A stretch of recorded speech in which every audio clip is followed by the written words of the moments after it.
So I ran a pair of Celestion Vintage 30s at the wrong ohmage for close to a decade, and I don't think anything bad has happened as a result. However, you probably shouldn't do that. So how did this happen? Well, I had a PV cab that had two speakers in it, and those were 8 ohm speakers, and the cab could be run either in mono or stereo at different ohmages.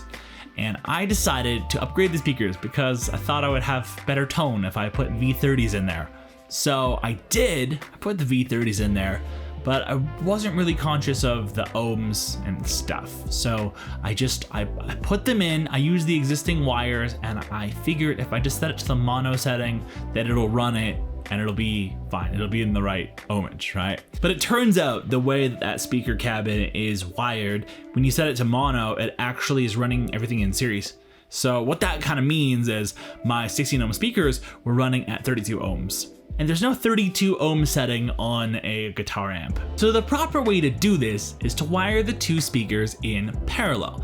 That way your two 16 ohm speakers sum to 8 ohms, and then you can run it on almost any amp. Because most every amp I own has an 8 ohm out on the back of the amp. So here's how I wire the two speakers in 8 ohm configuration. I took the positive and negative terminals, connected them to speaker 1, and then I created this little jumper from some speaker wire that I had left over from another project. And I got these quick disconnects from Canadian Tire. You can get those quick disconnects at like any auto parts store. So I connected the jumpers to the positive and negative terminals of each speaker, putting these two speakers in parallel. After that, I checked my work with a multimeter just to kind of verify they were in the right ballpark.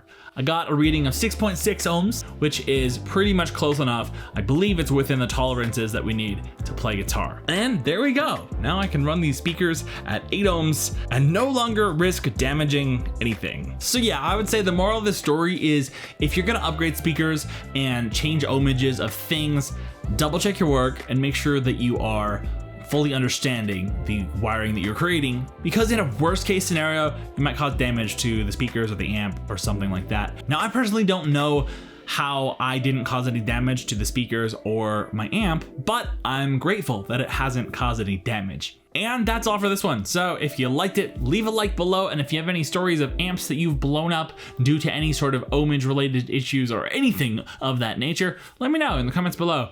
Be interested to hear from you. And that's all for this one. Consider subscribing. I'll see you on the next one.